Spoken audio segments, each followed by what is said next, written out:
성경은 보면 성부 하나님의 사역, 성자 예수님의 사역, 성령님의 역사의 사역이 성경 전체의 내용입니다. 성부 하나님은 우주 만물을 창조하시고, 오늘 사도신경에 보면 천지를 만드신 하나님이라고 말하죠. 천지를 만드신 하나님, 우주 만물을 창조하셨고, 성자 예수님은 동정녀 마리아를 통해서 탄생하시고 제사함을 우리에게 허락해 주셨습니다. 성령님은 죽으신 예수 그리스도를 부활시키고 우리로 하여금 구원받게 해주시고 영생에 이르도록 역사해 주시는 것입니다.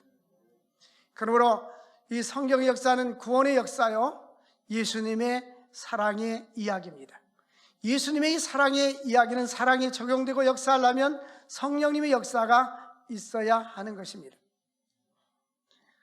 한국문서선교회에서 출판한 목사가 감동한 그때 그 사람이라는 책이 있는데, 45명의 한국의 유명한 목사님들이 자기가 한 생애를 목회하면서 가장 기억에 남는 한 사람을 거다 쓰는 거예요.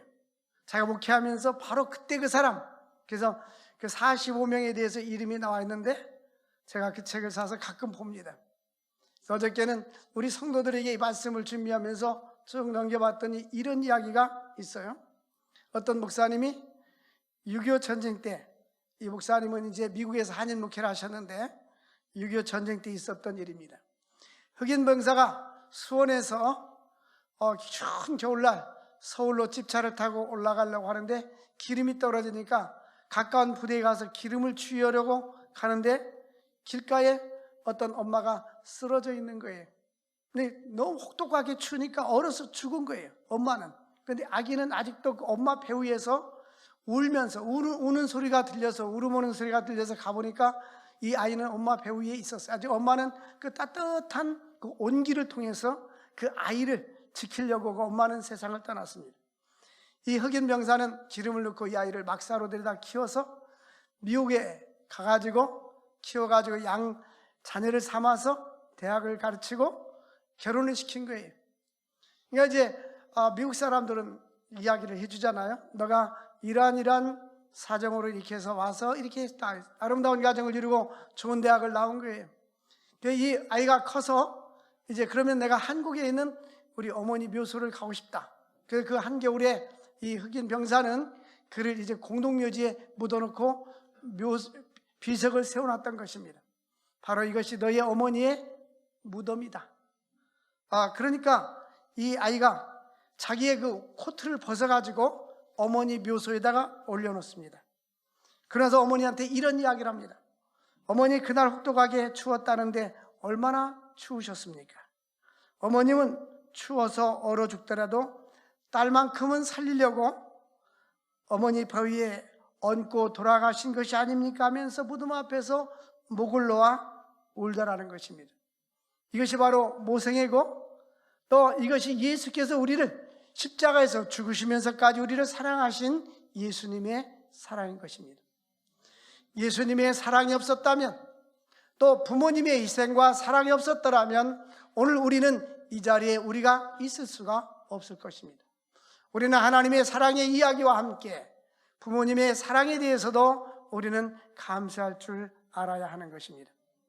오늘은 영적 권능의 사람, 성경은 육에 속한 사람과 성령에 속한 사람에 대해서 말하고 있습니다. 육에 속한 사람들은 로마서 8장에 육신의 사람들은 육신에 속한 일을 생각하는 거예요. 이 사람이 머릿속에 어떤 일을 생각하느냐에 보면 그 사람의 사상과 그 사람의 직업과 그 사람의 방향성을 알 수가 있어요. 교육계에 있는 사람들은, 요즘 교육계에 있는 사람들은 어디에 관심이 많은지 아십니까? 어떻게 학생들을 잘 가르칠까?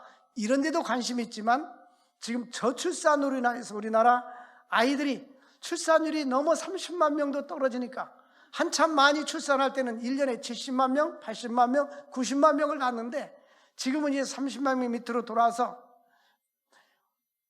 0.82명을 낳는 거예요. 그러니까 점점점 인구가 지금 감소되고 있기 때문에 대학교가 2030년 되면 50%가 문을 닫을 것이라고 예측이 되고 있고, 중소도시는 지금부터 이미 공백 상태가 생기게 되고, 어제 젊은이들은 도시로 가고, 교육 문제로 도시로 가고, 청소년들이 없어지고, 노인들만 있다 빈집들이 많아지고, 이러면서 중소도시들이 이제 폐허가 되는 상태로 점점 가고 있는 것입니다. 그러니까 사람들이 관심들이 어디 있느냐? 이 목회자들이 관심은 어디 있죠? 교회 부흥과 미래의 영적 생활.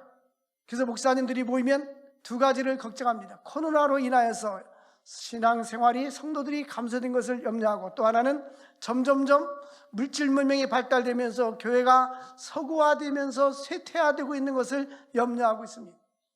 유럽 국가들이 잘 살지 않습니까? 잘 살면 사람들이 하나님을 그렇게 의지하거나 찾지 않습니다. 이런 부분들을, 그러니까 사람들은 자기의 관심사가 어디냐에 따라서 보면 압니다. 은행에 있는 분들은, 특히 은행의 지점장 이런 분들은 어떻게 하면 더 많은 고객들을 유치하고 대출을 많이 발생할 수 있을까? 제가 아는 분도, 목사님 좀 많이 소개해 주세요. 대출 좀 소개해 주세요. 그래서 사람들은 자기의 생각과 사고가 볼 때 그 사람의 방향성을 알 수가 있어요. 우리는 물론 우리가 세상을 살려면 일반은 총력에서 나의 직업과 관련돼서 많은 생각도 가지고 연구도 해야 됩니다. 그러나 영적인 면에서 볼 때에 우리가 영적인 일에 전혀 관심이 없다면 우리는 하나님의 사람이 아닙니다. 육신에 속한 사람들은 육신의 일을, 성령에 속한 사람은 영의 일을 생각한다라고 말씀했습니다. 육신의 일은 사망이요, 성령의 생각은 생명과 평안이라고 했습니다. 저는 그래서 2월 달에 되어서 우리 성도들에게 어떤 말씀을 증거해 줄까 기도하는 가운데에 성령의 사람, 2월 달은 집중적으로 성령에 대해서 설교를 하기로 했어요. 그러므로 성령님은 놀라운 능력을 소유하신 분이십니다. 성령에 사로잡힌 바 되면 그 사람이 인격과 그의 삶이 변화가 되고 그의 모든 삶의 역사가 있어서 하나님이 함께하는 놀라운 증거가 나타나게 되는 것입니다. 오늘 본문에서 첫 번째로 성도들은 성령님의 능력을 체험해야 하는 것입니다. 신앙생활에서 성령의 역사와 능력을 체험하지 못하면 영적으로 죽은 자와 같은 것입니다. 초대교회 성도들이 성령 충만하니까 성령 충만한 사람들이 부르는 찬양과 성령 안 충만한 사람이 부르는 찬양이 다른 거예요. 성령 충만할 때는 찬양과 함께 영성이 흘러넘치는 거예요. 기도할 때도 마찬가지입니다. 초대교회 성도는 이와 같이 성령의 은사를 갈망했습니다. 다윗도 보십시오. 내 영혼아, 네가 어찌하여 낭망하는가? 너는 하나님을 바라보아라. 하나님의 성령을 갈망하라, 그 뜻입니다. 하나님을 바라보고 성령님을 갈망할 수 있기를 바랍니다. 성령이여 내 영혼 충만하게 하소서. 여러분, 성령으로 충만해지기를 갈망할 수 있기를 바랍니다. 저는 가능하면 하루에 한 번씩은 집에서 교회를 걷고 가고 오고, 아니면 자전거 타고 걷고 가고, 차를 같이 타고 와도 되는데 한 차는 출발하고 나는 걸어오는 거예요. 왜냐하면 건강관리를 위해서. 근데 걸어오는데 앞에서 걷는 사람이 있다. 저는 빠른 걸음을 걸어요. 딱 앱으로 설정해가지고 출발해가지고 갑니다. 그럼 거기서 이제 삼성 그 앱이 나오잖아요. 걷기, 달리기 딱 눌리면 템포를 좀 빨리 가십시오. 너무 빠릅니다. 천천히 가십시오. 예, 잘하고 있습니다. 기분이 어떤가요? 심장이 뛰죠? 아이고, 어떻게 그냥 코치르게 잘하는지. 피곤해가지고 천천히 좀 빨리 걸으십시오. 이러는 거야. 근데 그래서 많은 교우들, 성도들도 천천히 빨리 걸으십시오. 목사님은 그렇게 하는 거예요. 근데 이 앱을 안 틀면 그냥 나 혼자 가고 싶은 대로 가는데, 틀어놓으면 빨리 가십시오. 천천히 가십시오. 잘하고 있습니다. 막 그러는 거예요. 근데 옆에 가는 분이, 그날은 바람이 뒤에서 보니까, 바람이 뒤에서 보니까 좋네. 여러분, 이 성령님이 함께하는 사람은요, 바람이 뒤에서 부는 것처럼 하나님이 그의 인생에 함께해 주시면 인생의 길이 형통해지는 거예요. 거꾸로 바람을 안고 갈 때는 얼마나 인생이 힘듭니까? 나 홀로 인생을 걸어가려면 너무나 힘들어요. 하나님이 함께할 때에 우리 인생에 승리가 있는 거예요. 그래서 신앙생활도 예수님이 함께하고 성령님이 함께해야 되는데, 고린도전서 12장 3절에 보니까 너 예수 믿어라 하더라. 여보, 예수 믿으세요. 해야 돼요. 전도해야 돼요. 그런데 그런다고 예수 믿는 게 아니에요. 근데 분명히 복음은 전해야 됩니다. 근데 어떻게 예수 믿느냐? 성령님이 그 마음을 움직여 주셔야 돼요. 오늘 말씀해 보니까 그러므로 내가 너희에게 말하노니 하나님의 영으로 말하는 자는 누구든지 예수를 절주하자 자라 하지 아니하고 또 성령으로 하지 아니하고는 예수를 주님이라고 시인할 수 없느니라. 성령님이 내 마음속에 들어와서 나에게 변화를 주고 믿음을 줄 때에 예수 그리스도를 주라고 할 수가 있는 거예요. 그러니까 성령 충만한 사람들의 신앙생활과 성령 충만하지 않은 사람들의 신앙생활은 영적인 모습이 다른 거예요. 우리 제자 중에 한 사람이 저를 찾아와서 신앙 상담을 하는데 어느 교회 권사님인데, 이런 얘기하면 좀 어렵지만은 부득불하겠어요. 담임 목사님이 새벽기도 끝나고 5분도 기도도 않고 나간다고 교인들이 거꾸로 염려하고 있는 거예요. 제가 그 전에 노예에서 교육부장 할 때에 어린아이들, 주일학교 어린아이들에게 편지를 쓰게 했어요. 글을 쓰게 해가지고 글을 쓰는 것에 대해서 시상식을 하는데, 주일학교 어린아이가 글을 썼는데 뭐라고 썼냐면, 그 5월 5일 날 돼가지고 글을 썼는데, 하나님 아버지, 하나님께 글을 쓰는 거예요. 대상은 하나님 앞에 편지 쓰는 거예요. 하나님 아버지, 우리 담임 선생님은 안경 쓰고 청바지 입었는데 운동도 잘하고 그럽니다. 컴퓨터도 잘하고. 근데 가끔 교회를 결석하고 또 예배도 지각합니다. 하나님 아버지, 우리 선생님 예배 빠지지 않게 해주시고 지각지 않게 해주세요. 그래서 걔를 1등을 줬어요. 에? 우리가 그래도 영적인 지도자라면, 장로님, 권사님, 목사님이라면 우리는 그래도 주변 사람들에게 모범이 되어야 되지 않겠어요? 근데 이게 내 힘으로 돼야 안 된단 말이에요. 성령이 내 안에 계실 때에, 성령 충만할 때에 활력이 있는 거예요. 바울은 뭐라고 하면, 내가 겉사람은 부패하지만 속사람은 날로 새롭다고 했잖아요. 이사야서 34장 16절에 보니까 여호와의 책에는 빠진 것이 있느냐? 여호와의 책을 읽어봐라. 이것 때문에 빠진 것이 하나도 없고 다 짝이 있더라. 이는 여호와 입이 이를 명령하셨고 그의 영이, 이것은 성령을 말합니다. 이의 영이 그것을 모으셨습니다 그랬는데, 이 영은 구약 성경은 히브리어로 기록됐고 신약 성경은 헬라어로 기록됐어요.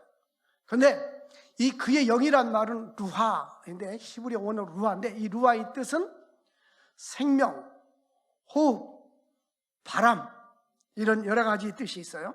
근데 입김, 이런 뜻이 있는데, 구약에 가만히 보니까 이제 우리는 겉은 현상만 봤는데, 제가 여러분들에게 말씀을 준비하기 위해서 이 성령에 관련된 책을 4권을 읽었어요. 4권을 쭉, 물론 옛날에 읽었던 거를 넘겨가면서 쭉 찾아봤는데, 보니까 어떤 내용들이 있냐면, 구약 이스라엘 백성들이 홍해를 건넜잖아요.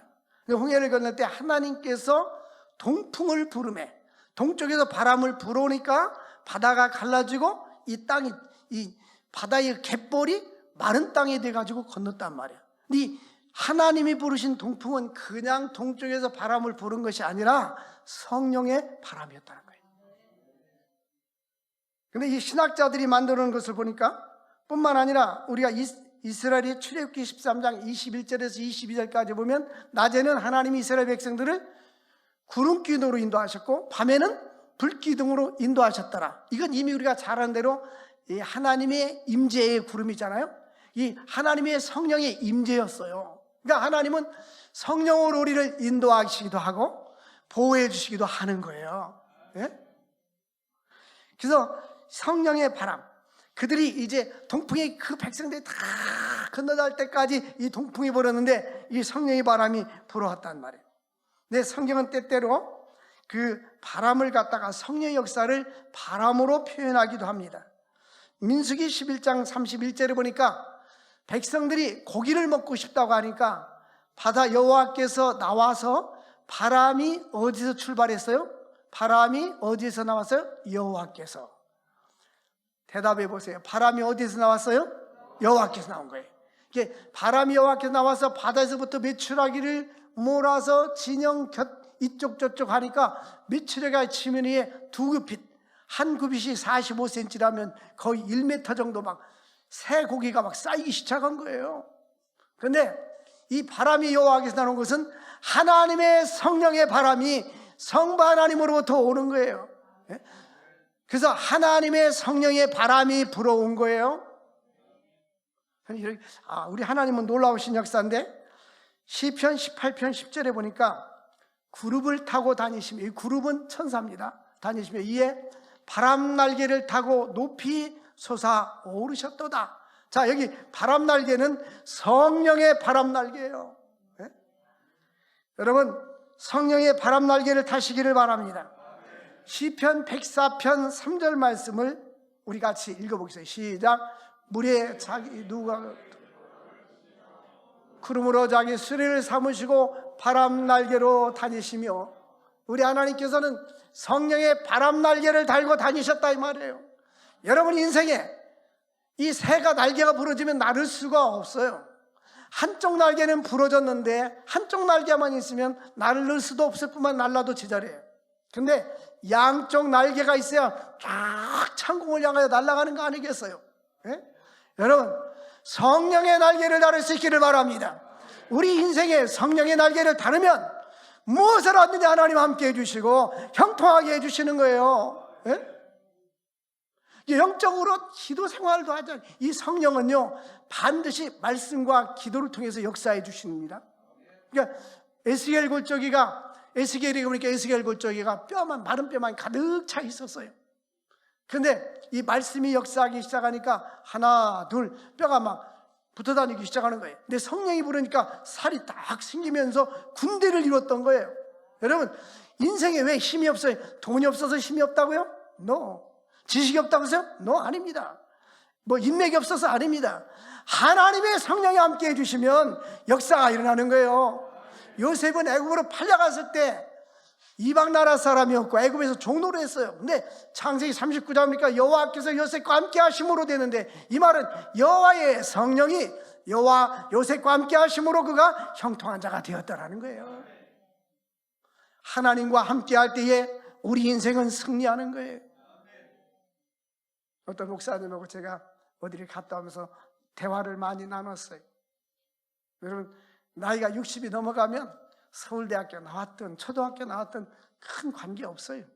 젊었을 때나 그 학벌이 있어서 이력서가 필요하고 이런 거지, 인생은 성적순위가 아니에요. 우리나라 대통령들 때 성적순위로 됩니까? 성적순위로 하려면 제주지사가 안철수 이런 사람들이 돼야 되겠죠. 인생은 성적순위가 아니에요. 어느 정도 성적이 좋아야 판검사도 하고 의사도 되고 할 수는 있겠죠. 그러나 그것은 다 하나님. 우리는 무엇을 하든지 그러한 성적도 필요합니다.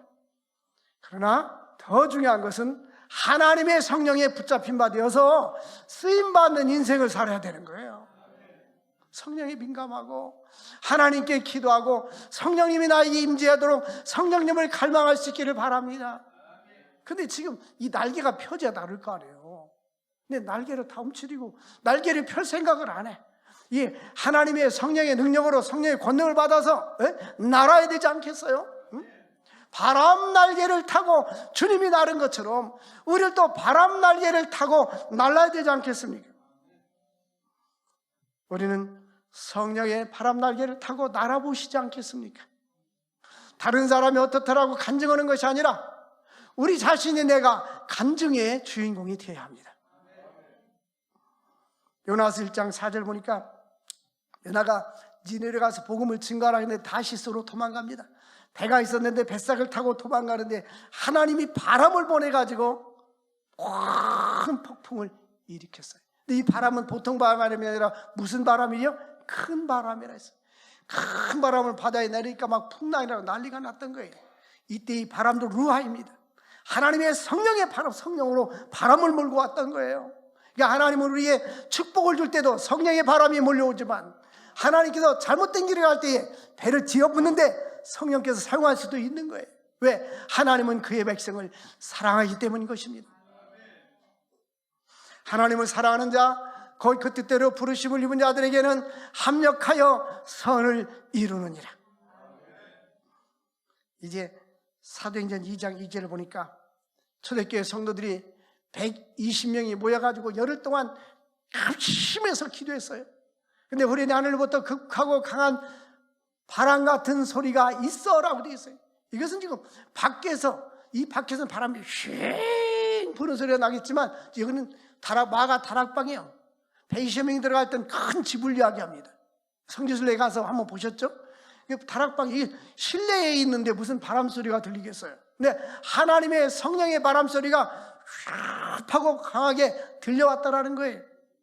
그래가지고 그 안에 있는 사람들이 다 성령의 충만함을 받아 방언도 하고 예언도 하고 또 방언의 통역도 하고 역사가 일어났다라는 거예요. 예? 여러분, 이 성령님은 우리 눈으로 보이지 않지만 역사하는 거예요. 바람은 우리가 눈으로 볼 수 없지만 요한복음 3장에 보니까 어디서 와서 어디로 가는지 알 수 없지만 하나님의 성령의 역사는 이와 같다라고 말씀하고 있습니다. 그러므로 성령 충만하니까 사도행전 2장 4절에 보니까 그들이 다 성령의 충만함을 받았더라. 근데 어떤 사람은 성령 충만 받고 어떤 사람은 못 받은 게 아니라 그들이 다, 모든 사람이 다 성령의 충만함을 받았더라. 그리고 성령이 말하심을 따라 다른 언어로, 방언으로 말하기를 시작하였다라는 거예요. 여러분, 성령을 사모할 수 있기를 바랍니다. 성령이여 강림하사 나를 감화하시고, 70년대 60년대 붕괴할 때 보면 애통하고 회개한 맘 충만하게 하소서 하고 막 박수 치면서 성령이 오셨네. 얼마나 뜨거웠어요, 그죠? 지금은 보면 성령이 오시려고 하다 참고 계시네. 좀 성령으로 충만해져야 될 거 아니에요. 성령 충만하면 하나님께서 영권을 주셔. 영권이 오면 물권을 주셔. 재물의 복을 주셔. 물권이 오면 인간관계도 하나님이 형통하게 역사해 주시는 거예요. 왜 하나님은 성령의 역사를 충만함을 주실까? 예수를 증거하라고, 전도하라고. 왜 우리에게 물질의 복을 주실까? 선한 일에 쓰라고 주시는 거예요. 왜 우리에게 건강을 주실까? 주를 위해서 몸을 드리라고 주시는 거예요. 목표는 항상 복음적이어야 되는 거예요. 두 번째로 아버지께서 약속하신 성령을 기다려야 합니다. 4절 말씀에 보니까 사도와 함께 모이사 그들에게 분부하여 이르시되 예루살렘을 떠나지 말고 내게서 들은 바 아버지께서 약속하신 것을 기다리라. 약속하신 것이 뭡니까? 2절이니까 그가 택하신 사도들에게 성령으로 명하시고 라고 말했는데, 주님은 성령으로 명하실 뿐만 아니라 성령을 기다리라는 거예요. 여러분, 성령님은 인격자이십니다. 그러므로 우리는 기도할 때 보통 사람들 이렇게 기도하는 것을, 여러분, 이렇게 기도하면 안 됩니다. 어떻게 기도하면? 설명하는 사람이 있어요. 하나님, 3월 9일 대통령 선거가 있습니다. 우리 하나님은 다 알아요. 그러지 말고 하나님, 대통령 선거에 하나님 마음에 아픈 게 하나님을 가르쳐줘. 하나님, 우리 교회가 이렇습니다. 하나님은 다 알고 계시다니까. 만약에 그렇게 한다면 우리 하나님은 전능하신 하나님이 아니잖아요. 어떤 사람은 기도할 때 보면 하나님 이래서 막 설명을 하는, 하나님께 설명하는 게 아니고 우리의 구할 것을 구하기만 하면 돼요. 예를 들면 하나님, 내가 병 걸려서 막 여기도 아프고 저기도 아픕니다. 그렇게 안 해도 돼요. 하나님, 이 질병을 고쳐주세요. 이렇게 간구하란 말이에요. 하나님께 설명하지 말고 하나님은 다 알고 계셔. 어떤 사람은 전화할 때도, 목사님은 막 서론 핵심만 하세요. 그렇죠? 핵심만 말하세요. 우리 주님한테도 주여 나의 병든 몸을 고쳐주세요. 병든 몸 고치기만 하면 끝나잖아요. 예수님이 혈류병 환자에게 너 몇 년 됐냐? 어디가 아프냐 묻지 않았어요. 내가 낫고자 하느냐? 내 믿음대로 될지어다. 역사한 거예요. 시간도 없는데 어디 그렇게 하나님 앞에 설명하려고, 하나님 앞에 설명하지 말고 간구만 하면 되는 거예요. 간구. 하나님께 간구할 수 있기를 바랍니다. 이제 성령께서 성령을 기다리고 예루살렘을 떠나지 말라는 거예요. 예루살렘은 이스라엘의 수도인데 성령 받지 못하고 개척교회를 한다든지 선교사를 한다든지 성령 받지 못하고 무슨 전도인이 되든지 주일을 한다 할 때는 아무 역사가 나타나지 않는 거예요. 그러니까 성령을 받고 난 후에 예루살렘과 유다와 사마리아 땅끝까지 내 증인이 되라는 거예요. 그래서 사도행전 1장 8절은 우리 다 알고 있는 말씀이죠. 한번 같이 읽어보겠어요. 시작. 오직 성령이 너희에게 임하시면 너희가 권능을 받고 예루살렘과 온 유다와 사마리아 땅끝까지 이르러 내 증인이 되리라. 그러니까 성령의 권능을 받아야 예수를 증거할 때 역사가 나타나게 되어 있는 거예요. 그래서 성령 충만 받을 수 있기를 바랍니다. 나는 성가대가 찬양하면 얼마나 은혜가 되는지 몰라요. 찬양 자체가 은혜가 돼요. 뭐 박자가 맞든지 안 맞든지 화음이 일단 신경 쓰지 말고 찬양한다는 자체가 얼마나 은혜가 되는지 몰라요. 네? 오늘 보니까 찬양 잘했어요. 찬양 계속 힘써서 할 수 있기를 바랍니다. 러시아에 갔더니 러시아 교회는 성가대가 일찍 와서 손잡고 기도해요. 손잡고 힘 기도하고 찬양을 해요. 우리가 이 찬양도 영성이 같이 나가야 돼요. 네, 영성. 그래서 사도행전 1장 4절에 예루살렘을 떠나지 말고 약속하신 성령을 기다려라. 하나님 앞에 쓰임받기 위해서 성령의 능력에 사로잡힘 받을 수 있기를 바랍니다. 하나님께서 요엘서 2장 28절 29절 보면 하나님께서 요엘 선지자를 통해서 이러한 예언을 했어요. 그 후에 내가 내 영을 만민에게 부어주리니 구약 취약 시대에 너희 자녀들은 장래 일을 말할 것이고 너희 늙은이들은 꿈을 꾸며 너희 젊은이는 이상을 볼 것이며 그때 내가 또 내 영을 내 성령을 남종과 여종에게 부어주리라. 이 말씀이 사도행전 2장에 성취가 되거든요. 그 베드로가 설교할 때 사도행전 2장에 이 말씀을 인용합니다. 17절과 18절에 똑같이 갖다가 인용했어요. 하나님이 말씀하시기를 말세 내가 내 영을 모든 육체에게 부어주리니 너희 자녀들은 예언할 것이요 너희 젊은이들은 환상을 보고 너희 늙은이들은 꿈을 꾸리라. 그때 내가 내 영을 내 남종과 여종에게 부어주리니 그들이 예언할 것이다. 그 사도행전 2장 17절 띄워주세요. 다시 보면 제가 그래서 우리 젊은이들 중고등부 청년들에게 기도하고 성령 충만 받으라는 이유가 뭐냐면 성령에 사로잡힌가 되면요 인생의 꿈이 확실해집니다. 그리고 비전이 확실해져요. 하나님께서 내가 생각하지 않는 꿈과 비전을 주시는 거예요. 제가 이 주보를 만드는데 시간이 많이 걸려요. 이 주보 하나 만드는데 설교 준비해서 요약하고 이 광고하고 이러는데 최소한도 4시간에서 6시간이 걸려요. 이 시간을 그 대신 집중할 때. 근데 여기에서 광고하는 시간을 많이 잡아. 왜냐하면 어떻게 성도들을 우리 교회 연중기획도 있지만 계획하고 또 끌고 갈까. 근데 하나님께서 기도하는 건데 성령께서 감동을 주면 휴대폰 메모장에 기록해. 옛날엔 노트했는데 기록하고 생각나는 걸 기록하고 성령의 감동을 주심에 따라서 여러분들이 볼 때는 우리 목사님은 자기 마음대로 어떤 때는 한다겠다가 안 하고 안 한다고 할 때는 하고 그럴 때가 있을 거예요. 그럴 때는 성령님한테 물어보세요. 시켰는지 안 시켰는지. 내가 시켰다. 성령님이 그럴 거예요. 그래서 우리가 코로나가 딱 시작됐을 때 정부에서 예배를 못 드리게 했잖아요. 어떤 분이 저한테 그러더라고. 우리도 예배 안 드렸으면 어떻게 했냐고. 제가 예배 시간이 있잖아요. 전쟁이 일어나도 우리는 예배를 쉬지 않는다고 했잖아요. 우리는 새벽기도 한 번도 안 쉬고 공예배도 한 번도 안 쉬었습니다. 왜냐하면 이건 성령님이 그렇게 내 마음속에 강력하게 은혜를 주었기 때문에요. 성령님이 원하시는 거예요. 그래서 성령의 인도를 받을 수 있기를 바랍니다. 왜 성령께서 이와 같이 우리에게 은혜를 주느냐? 요엘서 2장 32절 보면 누구든지 여호와의 이름을 부르는 자는 뭘 얻으리라? 구원 얻으리라. 왜 성령을 주시느냐 하면 구원을 주시기 위해서 이 세상에 부귀, 명예, 권세를 다 누린다 할지라도 구원받지 못하면 그것은 지옥 가는 거예요. 불쌍한 거예요. 영적으로는 최고 불쌍한 사람이 예수가 없는 사람이에요. 네? 하루 밥 세 끼 먹고 사는 건 똑같아요. 네? 지금 우리 정말 잘 사는 겁니다. 60년대, 70년대 얼마나 가난했어요. 대부분 소수의 사람들, 귀족들을 빼놓고 대부분 쌀밥 먹고 산 사람들이 많지 않아. 그렇죠?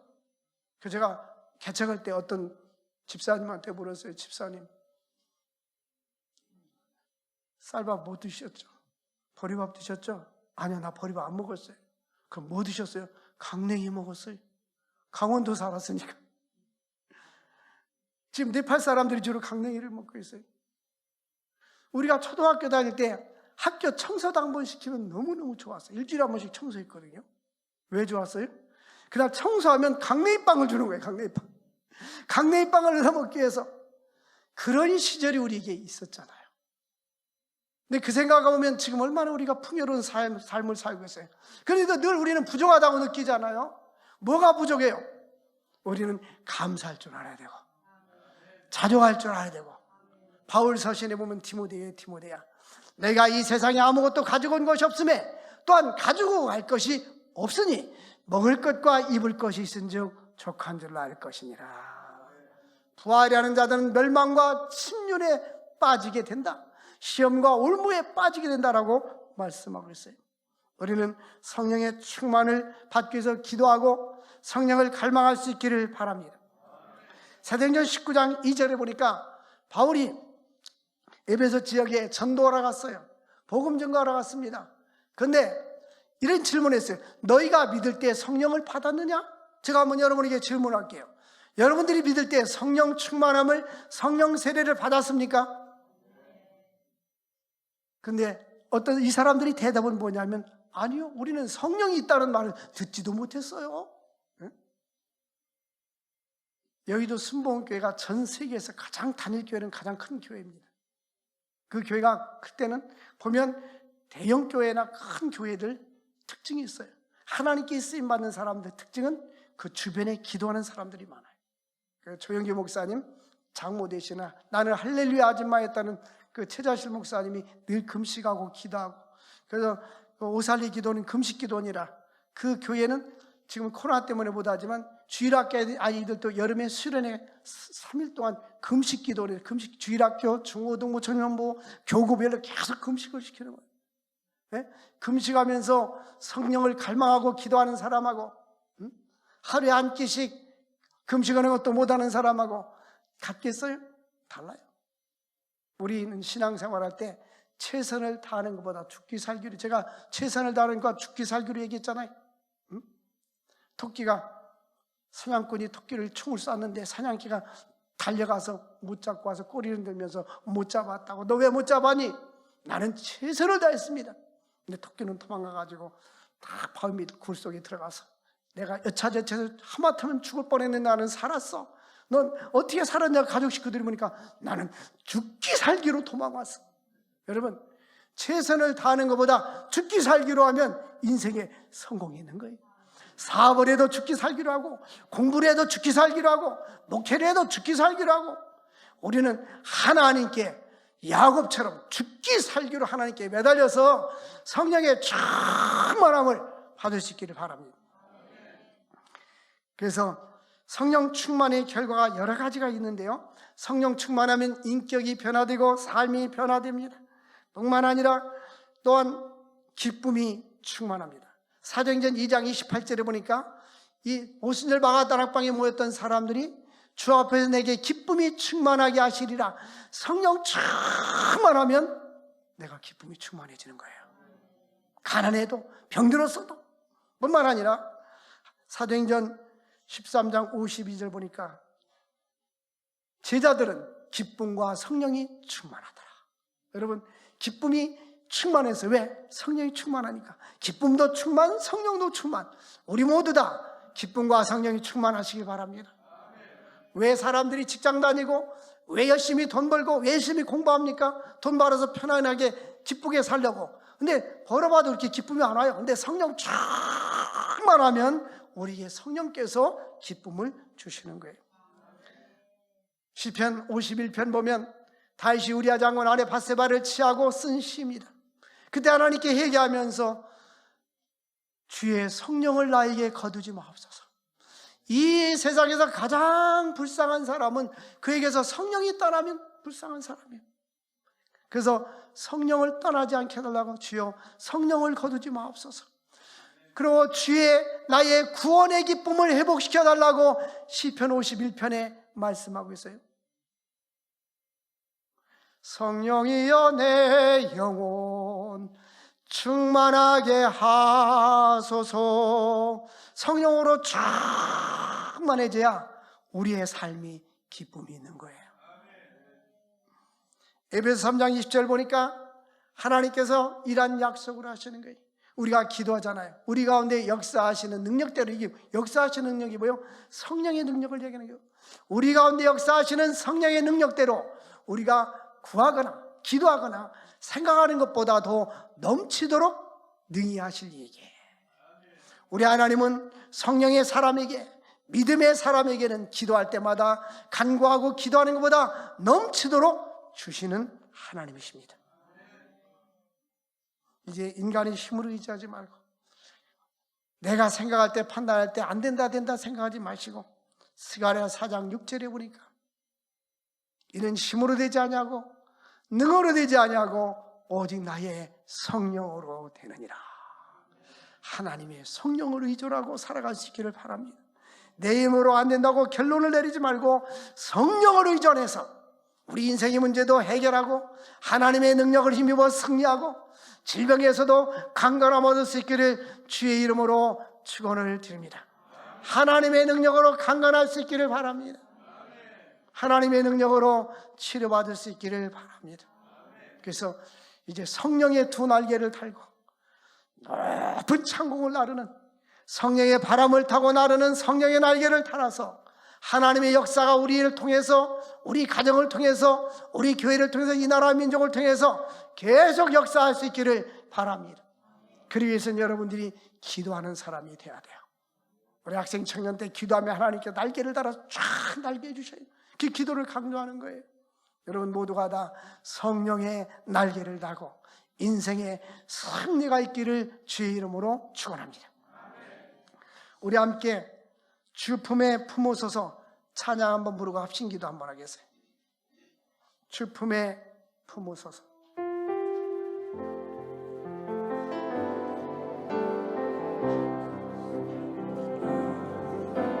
주 품에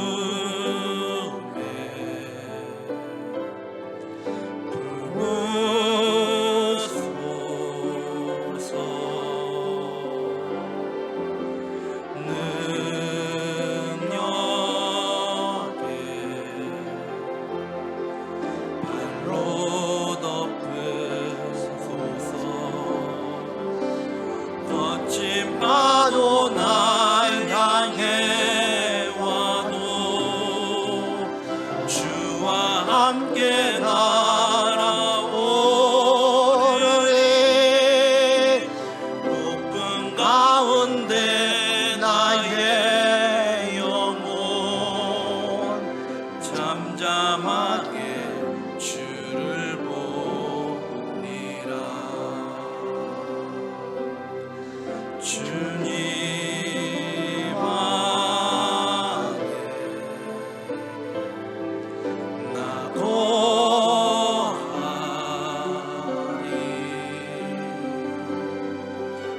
주는요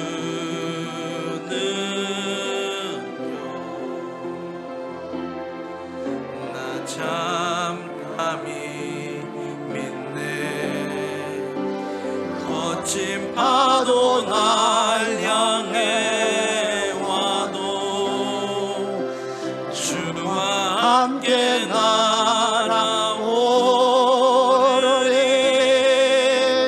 높은 가운데 나의 영혼 잠잠하게 주를 보리라. 폭풍 가운데 거친 파도 날 향해 와도 주와 함께 날아오르리.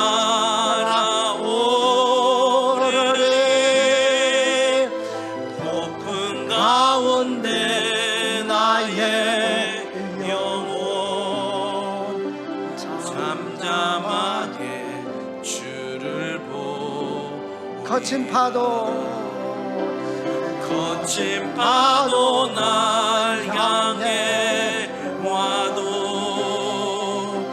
주와 함께 날아오르리.